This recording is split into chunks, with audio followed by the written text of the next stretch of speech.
Hello everyone, welcome to my channel. आज हम इस वीडियो में नेचुरल एंड सिंथेटिक रबर के बारे में डिटेल में डिस्कस करेंगे। बेसिक कॉन्सेप्ट समझेंगे। वल्कनाइजेशन प्रोसेस क्या होता है उसको डिटेल में डिस्कस करेंगे। बहुत इंपॉर्टेंट टॉपिक है। बीएससी सेमेस्टर एग्जाम्स में यहाँ से क्वेश्चंस पूछे जाते हैं। ये प्रॉपर नोट्स आपको प्रोवाइड करूंगा जिसको आप डायरेक्टली अपने थ्योरी एग्जाम्स में लिख सकते हैं।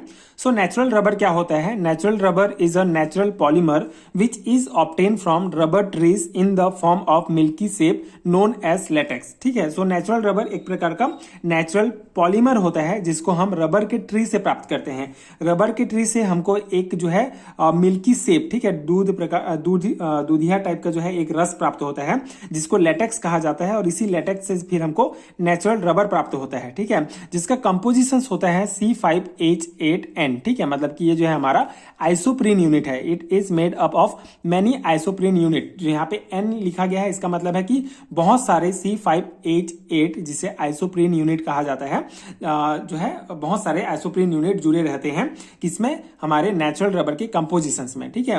तो यहाँ पे सबसे इंपॉर्टेंट ये है कि नेचुरल रबर क्या है? एक प्रकार का नेचुरल पॉलीमर है जिसको हम रबर ट्री से प्राप्त करते हैं। रबर ट्री से हमको लेटेक्स प्राप्त होता है, फिर लेटेक्स से हम जो है नेचुरल रबर प्राप्त करते हैं। इसका जो कंपोजिशन जो यूनिट होता है वो होता है आइसोप्रीन यूनिट। यहाँ पे आप देख सकते हैं ये आइसोप्रीन यूनिट का स्ट्रक्चर है CH2CH3 CH3 CH2। ठीक है।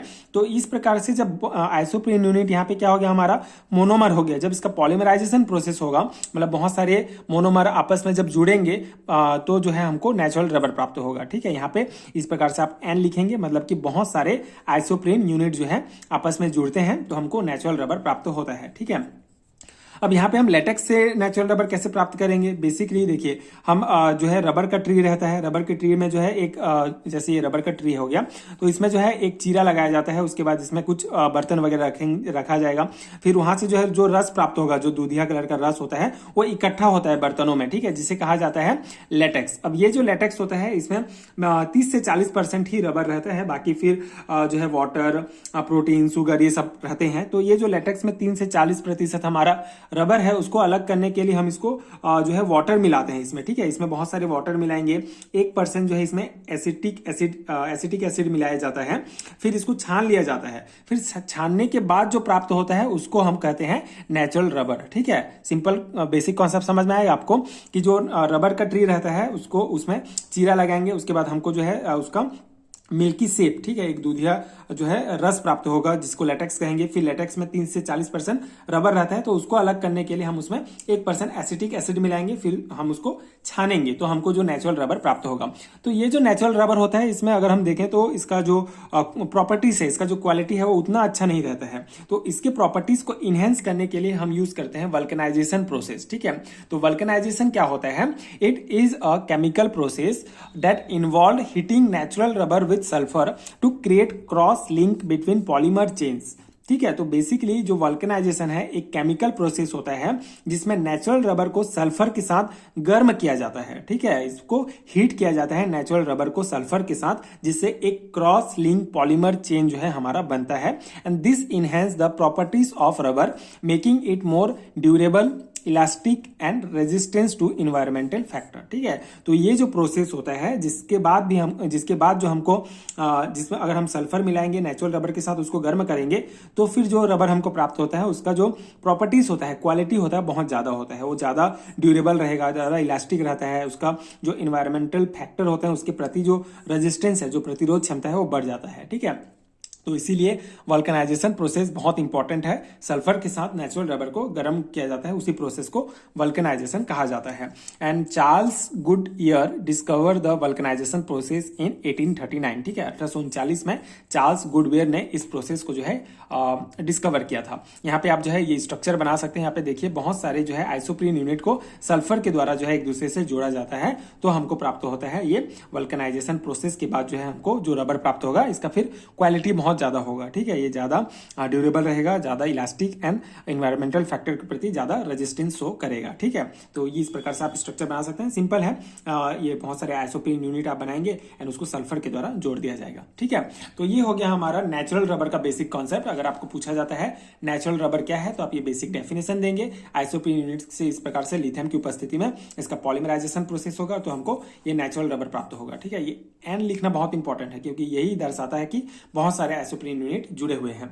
उसके बाद वल्कनाइजेशन प्रोसेस भी आई होप आपको समझ में आ गया होगा, एग्जाम में पूछा जाता है वल्कनाइजेशन प्रोसेस क्या है, तो आप ये बेसिक थ्योरी पॉइंट लिखेंगे एंड ये इसका फिर स्ट्रक्चर बना सकते हैं। ठीक है, तो ये हो गया हमारा नेचुरल रबर। अब हम डिस्कस करेंगे सिंथेटिक रबर। ठीक है, तो इसके नाम से ही स्पष्ट है, सिंथेटिक रबर मतलब ऐसा रबर जिसको हम लैब में प्राप्त करते हैं। ठीक है, जो हमको नेचुरली प्राप्त नहीं होता है, आर्टिफिशियल होता है। ठीक है, so synthetic rubber is an artificial elastomer created through the polymerisation of petroleum based monomer. ठीक है, तो पेट्रोलियम बेस्ड मोनोमर जो होते हैं जब उनका पॉलीमराइजेशन होता है तो हमको सिंथेटिक रबर प्राप्त होते हैं, जो कि एक प्रकार के आर्टिफिशियल इलास्टोमर होते हैं। ठीक है, and it is design to mimic और enhance the properties of natural rubber. तो सिंपल सा है, सिंथेटिक रबर बनाने का मेन हमारा मकसद होता है कि हम जो प्राकृतिक रूप से जो प्राप्त हो रहा है रबर, उसके जो क्वालिटी है, उसके जो प्रॉपर्टीज हैं, उसको इनहेंस कर पाए। ठीक है, तो उसी जो है मेन पर्पस वही है कि हम इसके प्रॉपर्टीज को, नेचुरल रबर की प्रॉपर्टीज को इनहेंस कर पाए। और develop during world war II due to the shortage of natural rubber. ठीक है, तो वर्ल्ड वार II के दौरान जो है सबसे पहले सिंथेटिक रबर बनाया गया, क्योंकि उस टाइम जो नेचुरल रबर है उसकी शॉर्टेज हो रही थी। ठीक है, तो ये कुछ बेसिक थ्योरी पॉइंट है। अब इसका एक इंपॉर्टेंट एग्जांपल है नियोप्रीन। ठीक है, जिसे पॉलीक्लोरोप्रीन भी कहा जाता है।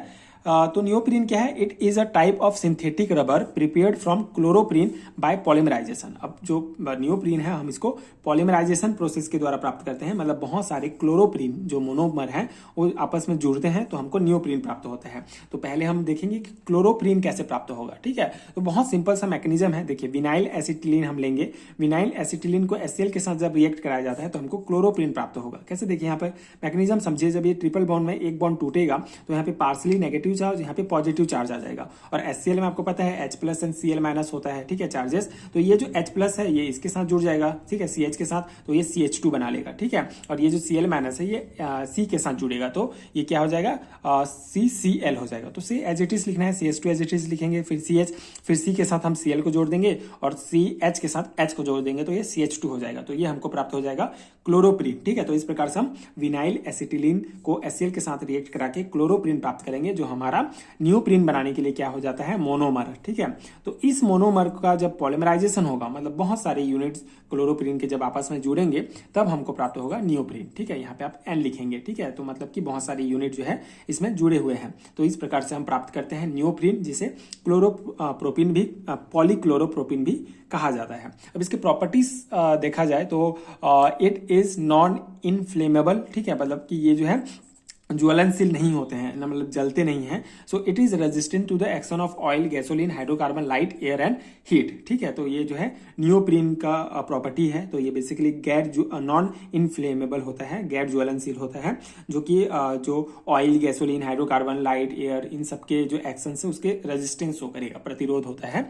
And it is used for making automobile and refrigerated parts. It is also used for insulation of electric wires and conveyor belt. तो ये इसके कुछ यूजेस हैं। ठीक है, तो इसको बेसिकली हम ऑटोमोबाइल, रेफ्रिजरेटर, जो फ्रिज है उसके पार्ट्स बनाने में यूज करते हैं। ठीक है, तो ये सिंथेटिक रबर का बेसिक हो गया। हमने एक एग्जांपल डिस्कस किया नियोप्रीन, ठीक है, और इसका प्रॉपर्टीज, और ये सिंथेटिक रबर का बेसिक। तो इतना ही आप लिखेंगे तो भी सेमेस्टर एग्जाम्स के लिए इनफ रहेगा। तो ये बहुत इंपॉर्टेंट है, BSc एग्जाम के पर्सपेक्टिव से सिंथेटिक रबर यूनिट में ये टॉपिक आपको मिल जाएगा। आई होप आपको समझ में आ गया होगा natural rubber and synthetic rubber के बारे में। एंड अगर आपको हैंडरिटन नोट चाहिए केमिस्ट्री के तो आपको नीचे डिस्क्रिप्शन बॉक्स में पिन कमेंट में लिंक मिलेगा, तो वहां पे आप चेक कर सकते हैं। Chemistry BSc and MSc level के केमिस्ट्री के सारे नोट्स डाउनलोड कर सकते हैं। एंड आगे के वीडियोस देखने के लिए चैनल के साथ जुड़े रहिए। Thank you so much for watching.